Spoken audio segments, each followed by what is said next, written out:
How can we make school finances easier to understand and relatable for the community? Hi everyone, we're here today to tackle a question that we hear often. Where does our school money come from and how do we spend it? First, let's talk about where our money comes from, our revenue sources. Think of this as all the ways we fill up the buckets to run our schools. Revenue comes from several sources: state aid, income surtaxes, property taxes, sales taxes, federal funds, gate admissions, fundraising, and student fees. Each revenue source plays a critical role in keeping our schools running. Can all revenue sources be spent on anything the school needs? Here's the catch. Each bucket can only be spent on specific things. You wouldn't use a bucket of water meant for cleaning the floor to fill up the coffee pot, right? The same logic applies here. What is the general fund and how is it used? Let's start with the general fund. This is the big one. It pays for staff salaries and benefits, curriculum, classroom materials, transportation costs like fuel, electricity, and water. But there's a twist. It's full of categorical funds with strings attached. Are there restrictions on how money in the general fund can be spent? Yes.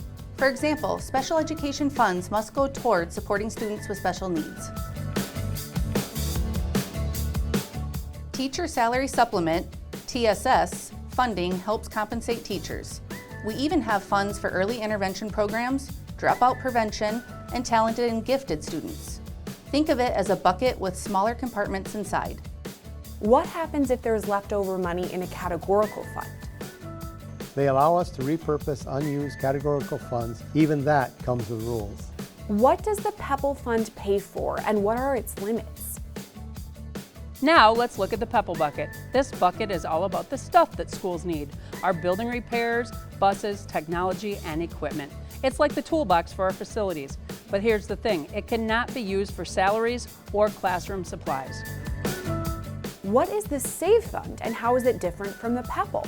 You're probably wondering what the SAVE fund is. SAVE stands for Secure and Advanced Vision for Education. SAVE is the state penny for infrastructure. It is used for bigger projects like major building improvements or athletic facilities. Again, no salaries allowed. What does the debt service fund cover? The debt service bucket? Think of it like paying your mortgage. It's the principal and interest on long-term debt. That could be for new school buildings, athletic scoreboards, or other large-scale investments. How are student activities like athletics and band funded? This bucket is a fan favorite. The Student Activity Fund supports things like athletic clubs, band, and other co-curricular activities. The money comes from things like gate admissions or fundraising, and it stays within this bucket. How do community contributions support student activities? So when you buy a ticket to the big game or support a fundraiser, you're directly helping to keep these programs alive and thriving. What does the Food and Nutrition Fund cover and why is it important?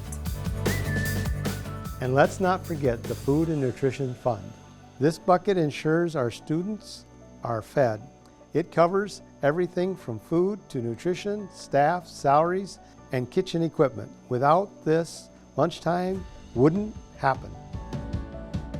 So there you have it, our school's financial buckets. Each one is essential, each one has its purpose, and together they keep our schools running smoothly. Why can't money from one fund be used for another?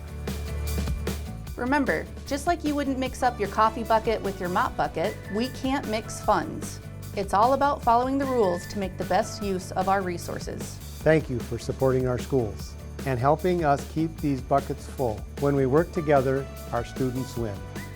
Thank you for watching this video, and as always, if you have any questions or concerns, please do not hesitate to reach out to us in the superintendent's office. Thank you.